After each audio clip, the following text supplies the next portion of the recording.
We're talking about antihypertensive pharmacology, the entire toolkit used to fight high blood pressure. We're targeting hypertension or HT, which isn't just some common disorder. No, it's really a silent global epidemic. It is, and it's particularly hitting middle-aged populations. I mean, the sheer statistical weight is staggering. It's the single most significant modifiable risk factor for cardiovascular mortality and morbidity worldwide. And when we say that, we're talking about the big ones: heart attacks, strokes, kidney failure. All of it. Exactly. So our mission today is to crack open that pharmacological toolkit. We're not just, lifting drugs. We're tracing its evolution. Which is a fascinating journey in itself. It really is. From these toxic plant extracts from, the 19th century, all the way to the highly sophisticated molecular switches we use today. We need to make sense of the drug classifications, understand their core mechanisms, and, critically, examine the modern treatment strategies. The ones prescribed by major global guidelines. And to start, we really have to define the condition we're managing. Right. The goal of any hypertension management is not just a quick drop in numbers. It's persistent BP lowering. It's something that reduces those devastating long-term cardiovascular events. Exactly. But what's often tricky for people is that the specific cutoff points for what counts as hypertension can feel a bit arbitrary. Yeah, they seem to move around depending on which guideline you're looking at. They do. Historically, in the U.S., JNC8 was a bit more lenient, defining it as 150/90 for individuals over 60. Right, but then you look at other bodies. If you look at NICE in the UK, the National Institute for Health and Care Excellence, or the European Society of Cardiology, they often use a much stricter threshold. Consistently 140/90. For most patients, yeah. And that difference is significant. It pushes millions more people into the treatment category. So those boundaries are flexible, reflecting this ongoing debate about how aggressive treatment should be. But the core problem is still there. How do we safely and persistently lower that pressure? And this is where the pharmacology gets really complicated. The majority of cases, what we call primary or essential hypertension, they don't have a single known cause. It's a system malfunction. It's not one broken part. No. And our sources all confirm that the system malfunction is primarily driven by two major physiological systems that are just running too hot. First, the sympathetic nervous system. Your fight or flight response. Correct. And second, the renin-angiotensin system, or RAS, which is your body's internal alarm for volume and salt. So basically, all the drugs we're about to discuss are designed to interfere with these two systems. Or their ultimate targets, yeah. They're trying to reset the body's internal thermostat to a safer, lower level. Let's ground this in history for a second, because the evolution here is just a genuine medical drama. Before the 1950s, if you had high blood pressure, the options were crude. They were dreadful. I mean, truly. Early treatments like the plant extract veratrum or a chemical sodium thiocyanate, they could lower blood pressure. But at what cost? At doses that were highly toxic. We're talking severe nausea, vomiting, neurological side effects. They were incredibly difficult to use safely for any length of time. It sounds like a treatment that was arguably worse than the disease, at least in the short term. In many cases, it was. The breakthrough moment, the start of the modern era, that really began in the 1950s. With Reserpine. That's right. Reserpine was a game changer because it actually worked. But it did so by depleting catecholamines. Neurotransmitters like norepinephrine. Exactly. So while it lowered BP, this mechanism often produced serious psychiatric side effects. Severe depression was a big one. After that, they tried ganglion blockers. And those just blocked nerve signals everywhere. Universally, yeah. Which caused way too many unavoidable side effects. Dry mouth, constipation, severe dizziness, to be useful for long-term therapy. The real stride towards safe long-term management came in the 1960s.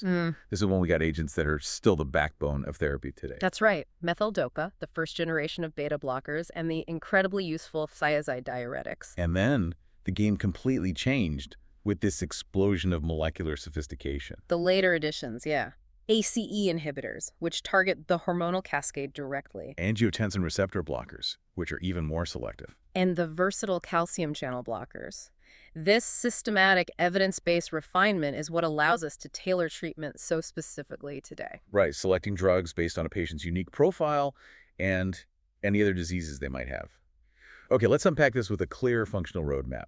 Yeah. We mentioned the vastness of this pharmacological toolkit, and looking at the source material, I mean, the number of drug names can be just overwhelming. It's an alphabet soup. It really is. So we're going to structure our deep dive, not by drug name, but by the core physiological function they target. And that synthesis is probably the most critical learning point here. Yeah. If you can understand the four main levers the body uses to control pressure and how these drugs pull those levers, you understand, 95% of the field. So we can group the whole toolkit into four big categories. Four big categories targeting four different mechanisms. Okay, first up we have the diuretics. These are all about volume control. They work primarily on the kidney to increase salt and water excretion. So you're reducing blood and plasma volume, like emptying the reservoir a bit. Exactly. Second, the renin-angiotensin system inhibitors, the RAS inhibitors. These are, you could argue, the most clever ones molecularly. They are. They modify the hormonal pathways that signal your vessels to constrict and your kidneys to hold on to salt. So if that system is the body's alarm clock, these drugs are hitting the snooze button, or just turning it off. Pretty much, yeah. Silencing that alarm. Third, the sympathetic inhibitors. These are more direct. They just block the signals coming from the nervous system. The signals that tell the heart to beat faster and harder and tell the vessels to tighten up. So by blocking them, we reduce cardiac output and the overall tension in the vascular system. And finally, the fourth group. The calcium channel blockers, or CCBs, and the direct vasodilators. These seem like the most straightforward. They are. They bypass all the complex hormonal and nervous system signaling and just get straight to the vessel walls and tell the muscle to relax. Let's expand on that for a second because it introduces a concept that's central to this whole discussion. Total peripheral resistance, TPR. Right. We'll be using that acronym a lot. So how should a learner think about TPR? TPR is essentially the friction that your blood encounters as it moves through the entire system of vessels, especially those tiny little arterioles. Okay, so like a garden hose. Exactly like a garden hose. If the hose is wide open, resistance is low. But if you squeeze the nozzle down, resistance, or TPR, shoots up, and the pressure in the system increases dramatically. So a lot of the most effective drugs, like the RAS inhibitors and CCBs, they work by reducing this friction. By relaxing those arterioles and lowering TPR. That's the key. Okay, that makes perfect sense. Now let's quickly break down the specific drugs within those categories, just to give us the technical map before we dive into the details. Sure. Within diuretics, we're mostly dealing with the thiazides. Things like hydrochlorothiazide, chlorthalidone. Those are for standard hypertension. Right. Then you have the super strong but short-acting high-ceiling or loop diuretics like furosemide, and the aldosterone antagonists like spironolactone. Okay. Moving to the RAS inhibitors, the heavy hitters. Yep. You have the ACE inhibitors, captopril, enalapril, lisinopril, which block the enzyme that creates the powerful vasoconstrictor, angiotensin II. And then the next generation, the angiotensin receptor blockers, or ARBs, losartan, candesartan. They stop angiotensin II from actually binding to its receptor. And then there's the direct renin inhibitor, aliskiren. Got it. And the sympathetic inhibitors are defined by which receptor they hit. Correct. The widely used beta blockers, like propranolol.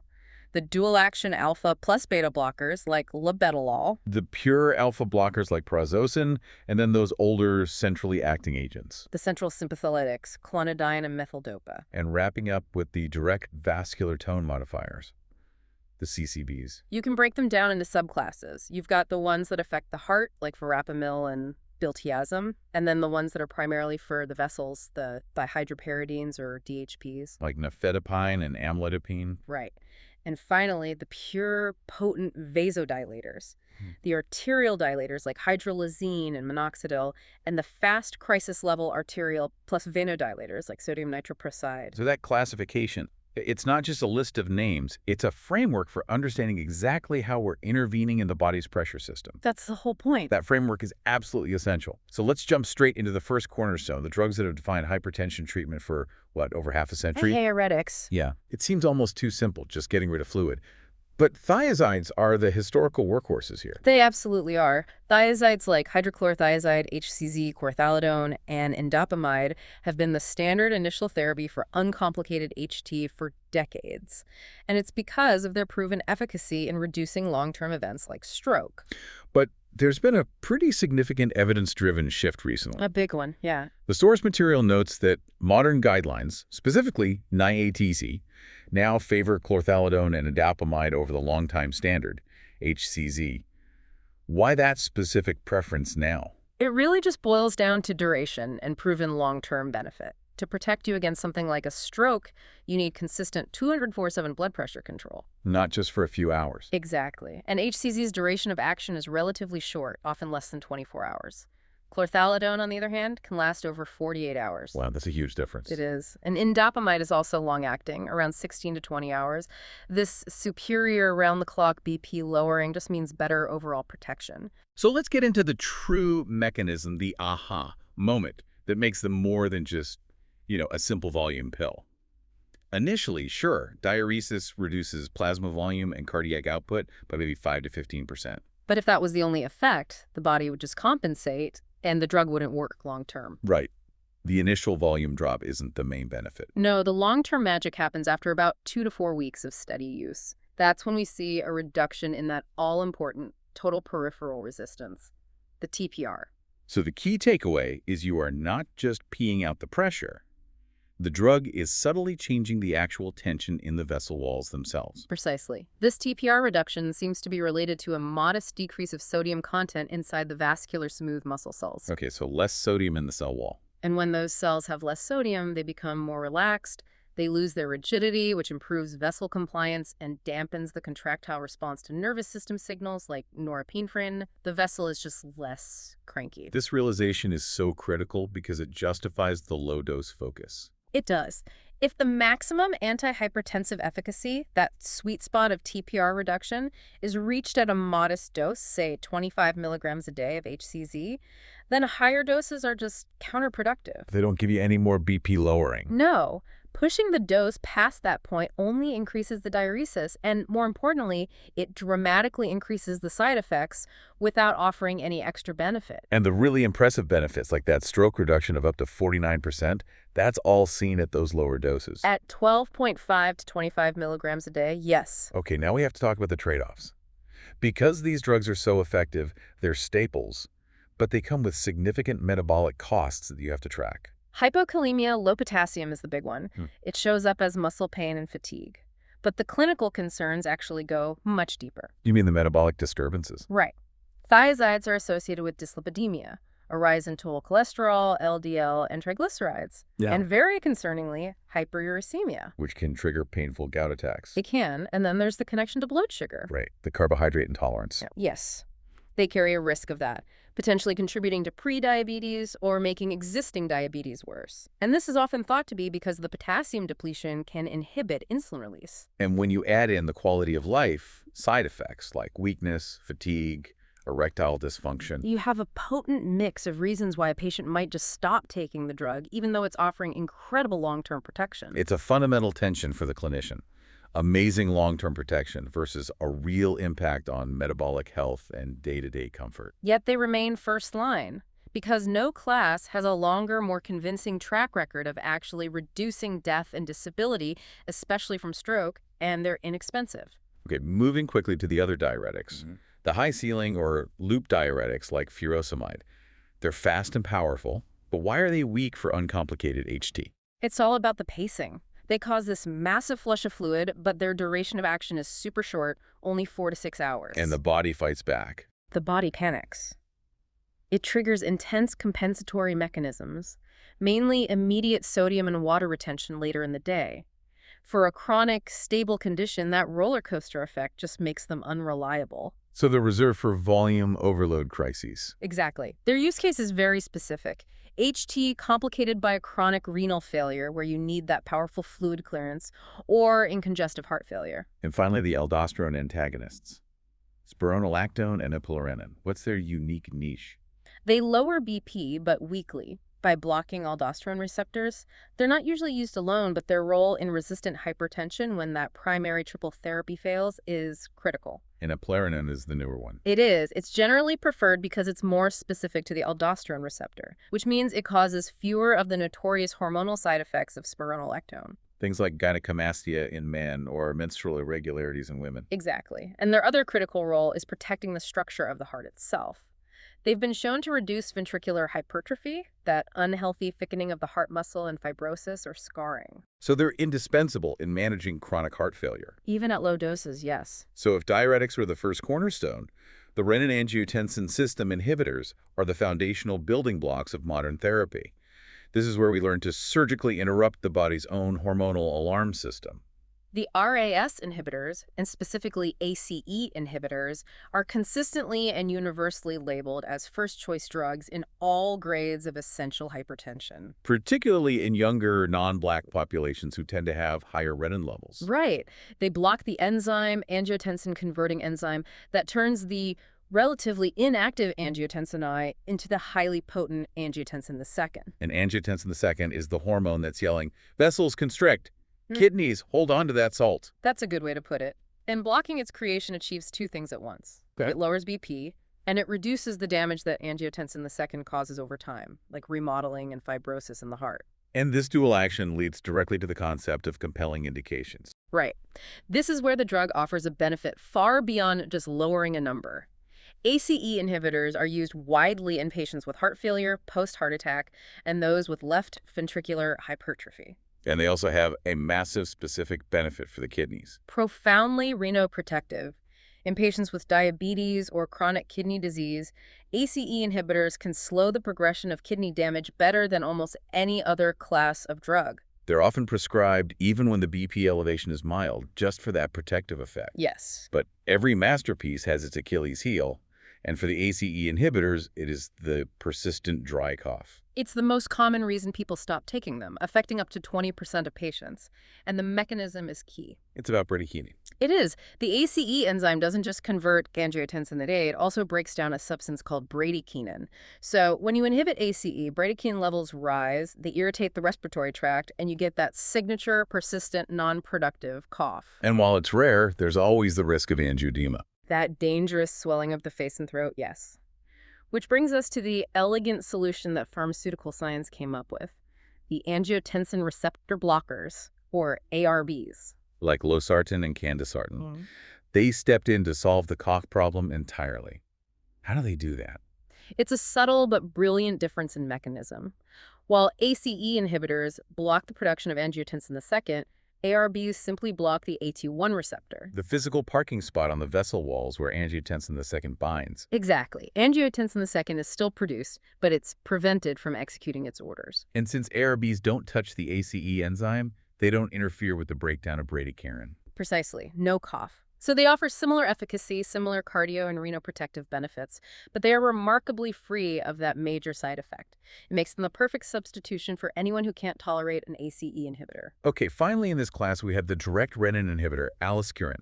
Renin is the very first step in the cascade. Does blocking it at the source offer any major advantages? You know, conceptually, it makes perfect sense. Stop the cascade before it even starts. And aliskiren does work. It directly inhibits renin. But clinically, it currently has limited evidence or unique features that offer a significant advantage over the established, cheaper, and widely studied ACE inhibitors and ARBs. It's mostly a niche drug at this point. We've covered volume and hormonal control. Now we're moving on to the third major pillar, adjusting the physical tone of the blood vessels themselves with calcium channel blockers, or CCBs. This is an incredibly common class, but its actions vary dramatically within the category. Hashtag A, calcium channel blockers, CCBs. Right. CCBs are classified based on where they act. You have the dihydropyridines, or DHPs, like amlodipine and nifedipine. They primarily affect peripheral blood vessels. And then non-DHPs. Verapamil and diltiazem. Oh. And they affect the vessels and the rate and rhythm of the heart. Let's focus on the mechanism. Calcium is essential for muscle contraction. So if we block the influx of calcium ions into the vascular smooth muscle cells, you inhibit contraction. This causes the vessel to relax vasodilation, and you get a clear, fast reduction in total peripheral resistance and therefore lower blood pressure.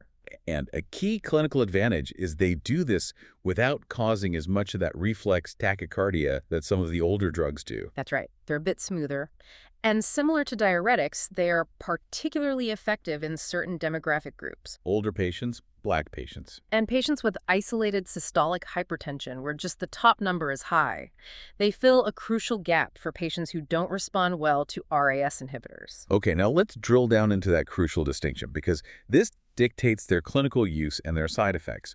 The DHPs, like the extremely common amlodipine, are purely vascular. Yes, DHPs are all about the vessel. Their strong peripheral vasodilation often increases the hydrostatic pressure in the small capillaries. And that leads to the single most common key distinguishing side effect. Ankle edema. Swelling of the feet and ankles is a frequent complaint with amlodipine, and it is a major reason for patients stopping the drug even though it's otherwise highly effective. In contrast, the non-DHPs, Paramedical and diltiazem, have that dual action. They do. They affect the vessels, but they also significantly affect the specialized tissue in the heart, the nodes that conduct the electrical signals. So they don't just dilate vessels, they slow the heart and reduce the force of its pump. Precisely, which makes them incredibly useful for treating certain cardiac arrhythmias like atrial fibrillation, but it also creates a major clinical contraindication. You generally avoid them in patients with existing systolic heart failure. Absolutely. Slowing down an already weak pump could be devastating. This is why non-DHPs are generally not the first-line CCB you reach for to treat simple hypertension. That's a job better suited for the DHPs. That's a powerful differentiation. The source material also emphasizes that when you're looking at combination therapy, a CCB combined with an ACE inhibitor or an ARB has proven superior in some big studies for reducing overall cardiovascular events. Yeah, that A plus C combination is a real workhorse. Hashtag tag B vasodilators, the direct approach. Now we move to the direct vasodilators. These drugs are potent and usually reserved for specific complex scenarios, often because they really challenge the body's own reflexes. They do. Let's start with hydralazine. It's a direct arterial dilator, so it's great at decreasing TPR and diastolic BP. But what's the immediate problem it creates? The problem is the body's instantaneous counterreaction. The sudden drop in resistance is perceived as a crisis. So the body freaks out. It does. It triggers massive compensatory mechanisms. Reflex tachycardia, the heart beats faster to compensate increased cardiac output, and crucially, it activates the RES system, leading to renin release and sodium retention. So if you use it alone, it's constantly fighting against this full-throttle reflex system. That's exactly why hydralazine is now a second-line drug. To make it viable, you have to use it in a triple combination with a diuretic to counter the fluid retention and a beta blocker to block the reflex tachycardia. But it does have a unique advantage. It does. It is one of the few antihypertensives considered safe and widely used during pregnancy, especially for managing severe preeclampsia, where safety is just paramount. And we have to mention the surprising side effect. The lupus-like syndrome, yeah. It's a rare autoimmune reaction, more common in women and individuals who are genetically slow acetylators. Okay, moving to minoxidil. This is an incredibly powerful drug. It is. It works by opening ATP-sensitive potassium channels in the muscle cells, causing hyperpolarization and profound vasodilation. It was historically reserved for the most severe refractory cases of hypertension. But the real application nugget here is that pharmacological pivot you mentioned earlier. Its biggest adverse effect became its most famous use. It's a classic story. The main adverse effect was hypertrichosis excessive hair growth. That powerful side effect was brilliantly repurposed into a topical treatment for alopecia. We all know it commercially as Rogaine. It's a fascinating example of a drug that was nearly obsolete for its original indication, only to become a multi-billion-dollar product based entirely on a seemingly unwanted side effect. That is genuinely incredible. Okay. Finally, sodium nitroprusside. This is the emergency crisis-level drug. Nitroprusside is crucial for hypertensive emergencies. It's an IV drug. It acts within 2 to 5 minutes, incredibly rapid, and it's a balanced arterial and venodilator.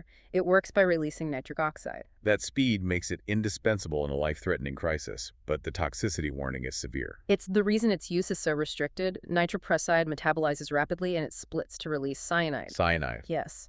And while the body can detoxify small amounts, in high doses or with a prolonged infusion, the cyanide is converted to thiocyanate, which accumulates and becomes toxic. It can lead to psychosis, CNS effects, and collapse. It requires precision infusion and constant monitoring. Our fourth pillar of treatment involves modifying the nervous system signals, the sympathetic inhibitors.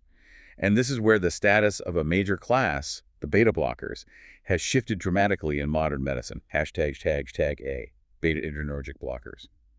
Beta blockers. Beta blockers reduce BP through multiple routes. They lower heart rate and cardiac output, they reduce renin release from the kidneys, and they may modulate central sympathetic outflow. But their full effect isn't immediate. No. It builds slowly over 1 to 3 weeks. Now here is the crucial clinical insight for any learner today. Evidence-based guidelines have fundamentally changed the status of these drugs. They really have. Large, rigorous clinical trials demonstrated that for the vast majority of patients with uncomplicated hypertension, Beta blockers are not considered first line. They're often inferior to diuretics, ACE inhibitors, or CCBs. Especially for preventing stroke, this was a huge paradigm shift. Wait, that's so counterintuitive. Why would a drug that slows the heart and lowers the pressure be inferior for stroke prevention? The mechanism is subtle, but it's crucial. Some beta blockers, especially the older non-vasodilating ones like atenolol, they just don't lower central aortic pressure as effectively as RAS inhibitors or CCBs. And that central pressure might be more important for protecting the brain's blood vessels. That's the theory. Plus, their side effect profile often impacts quality of life, which is a significant factor in long-term adherence. Let's detail those quality of life side effects, because they are common. They include generalized fatigue, loss of libido, subtle cognitive effects like forgetfulness or low drive, and sometimes vivid nightmares. They can also worsen peripheral vascular disease. So this combination of side effects, paired with their comparative inferiority for stroke, means their use as a general first-line therapy has just plummeted. It has. So their use now is highly tailored. They're reserved for those compelling indications. Right, so where are they still absolutely essential? They are indispensable first-line agents for patients with stable heart failure, especially those with reduced ejection fraction. Post-heart attack patients. Yes, post-myocardial infarction, and patients with high coronary artery disease risk or uncontrolled angina. In these scenarios, their ability to reduce mortality far outweighs the side effect concerns. And we have to highlight the key differences among specific agents.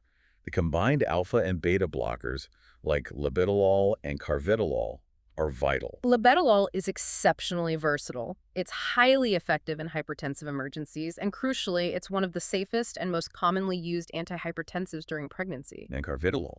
Carvedilol is a non-selective beta blocker that also has alpha-1 blocking activity, which gives it beneficial vasodilating properties. For heart failure patients, these vasodilating beta blockers are generally preferred.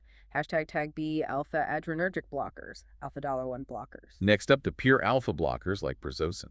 They block the alpha-1 receptors, causing peripheral vasodilation and reduced TPR. But their main clinical challenge is a massive safety hurdle that makes them ill-suited for monotherapy. It's the first dose effect. The sudden drop in blood pressure when you stand up. Exactly.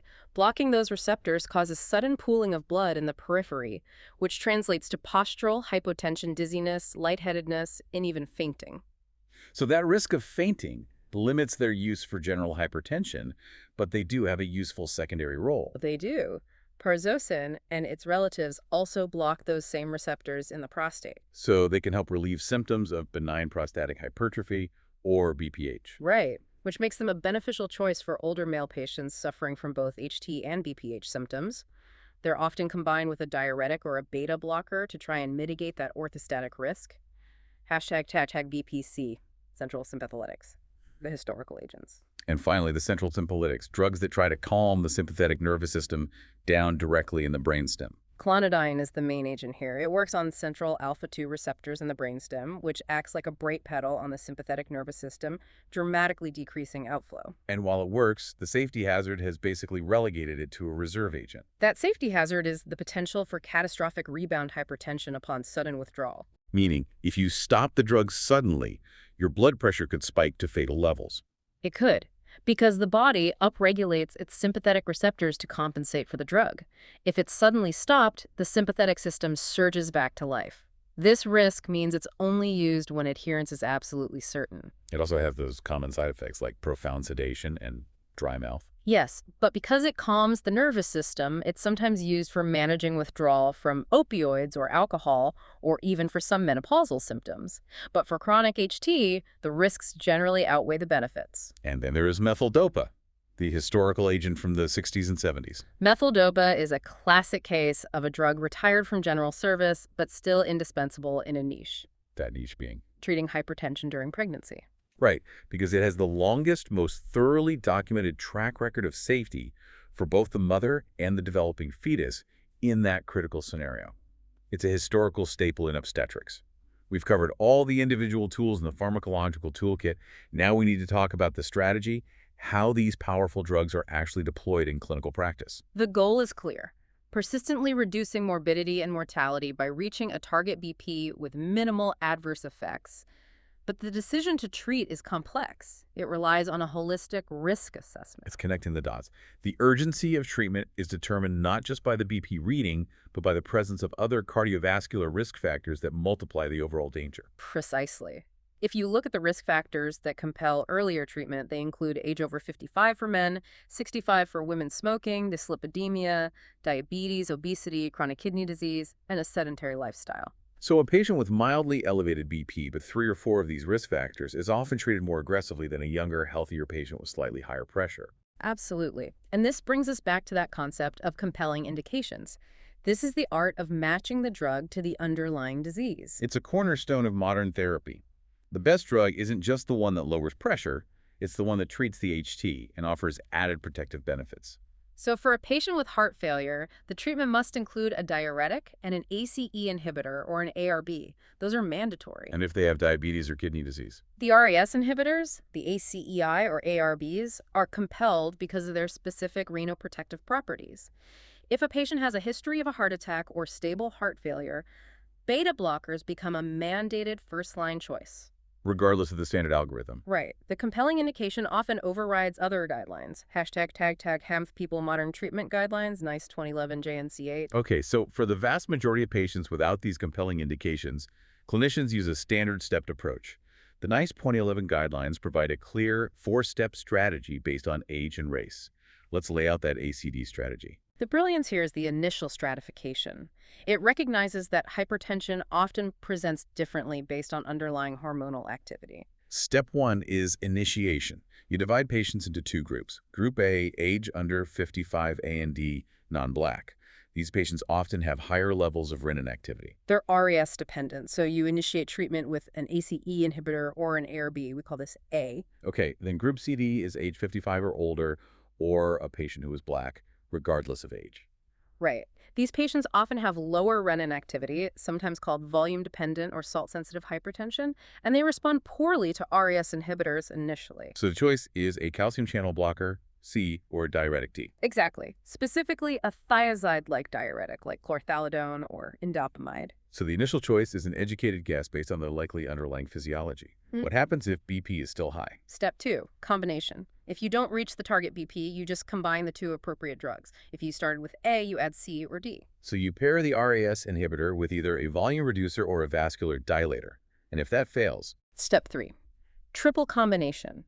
You use the 3 primary first-line drug classes together, A plus C plus D, so an ACEI or ARB, plus a CCB, plus a diuretic. this combination attacks volume, the hormonal cascade, and vascular tone all at the same time. This is standard maximum therapy. It is. And if the patient is still hypertensive after step 3, they enter the realm of resistant hypertension. Step 4. So they're on max doses of A plus C plus D, and their BP is still high. What's the next move? First, you check their potassium levels. If serum potassium is low, the next logical step is to add an aldosterone antagonist like spironolactone. Okay, and if potassium is normal? Then you consider adding the secondary agents, a beta blocker or an alpha blocker. That systematic stepped approach provides a critical path for managing a complex disease, maximizing the most proven agents first. #C. Hypertension in pregnancy. The delicate balance. Hypertension in pregnancy, especially severe conditions like preeclampsia, represents an absolute high-wire act in pharmacology. Sustained high BP compromises uteroplacental perfusion. Which can lead to severe fetal complications, distress, growth retardation, even miscarriage. So the need to lower BP is urgent, but the constraints on drug choice are severe. What are the absolute contraindications? ACE inhibitors, ARBs, and direct renin inhibitors are strictly contraindicated.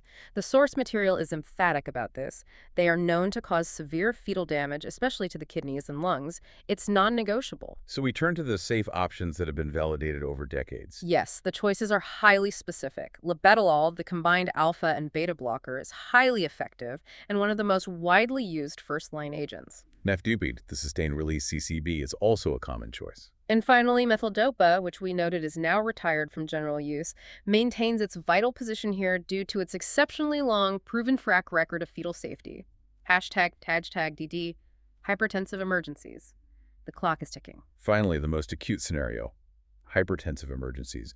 And this isn't just very high BP. This is SBP over 220 or DBP over 120 with definitive evidence of acute target organ damage. That distinction is everything. TOD means a stroke is happening, a heart attack, acute pulmonary edema, hypertensive encephalopathy. If TOD is present, that patient needs IV medication and immediate hospitalization. And the goal is rapid but controlled BP reduction. Right, aiming for about a 25% reduction within minutes to hours. Why must the reduction be gradual? If the pressure is dangerously high, why not just drop it to normal immediately? Because the brain and kidneys have adapted to that severely high pressure. If you drop it too fast, you risk tissue hypoperfusion. You starve the tissue of blood flow. A fast, uncontrolled drop can be just as dangerous as the crisis itself. Control is paramount, so this requires parenteral IV drugs. In the ICU, nicardipine, a dihydropyridine CCB, is often the preferred first line. It has a fast onset and a manageable duration. Labetalol also features heavily here. Absolutely. Labetalol is highly effective, especially in cases like aortic dissection, and it carries a much lower toxicity risk than our next agent. And that would be sodium nitroprusside. The fastest, most powerful option. It's vital in acute heart failure complicated by severe hypertension. But as we discussed, its use is heavily restricted because of that risk of cyanide toxicity. Then there are highly specific drugs for unique cardiac events. Yes, esmolol is a pure, short-acting beta blocker with a half-life of only 9 minutes. It's used when you need to reduce cardiac contractility and heart rate rapidly and precisely, like in an acute aortic dissection. And a final quick point on hypertensive urgencies. When BP is alarmingly high, but there is NO target organ damage. Since there's no immediate threat to life, the reduction can be slower over 2 to 48 hours, often using oral agents like labetalol, captopril, or clonidine to transition the patient safely. This has been an incredibly detailed journey through the pharmacopoeia, moving from these crude, toxic plant extracts of early medicine to the multi-layered, personalized strategy we use today. It really highlights the depth of medical progress. We've seen how management has completely shifted from just forcing volume out of the system, the diuretic approach, to surgically interrupting precise hormonal feedback loops, like the RAS, to ensure maximum long-term benefit for the heart, brain, and kidneys. The modern clinical imperative is so clear.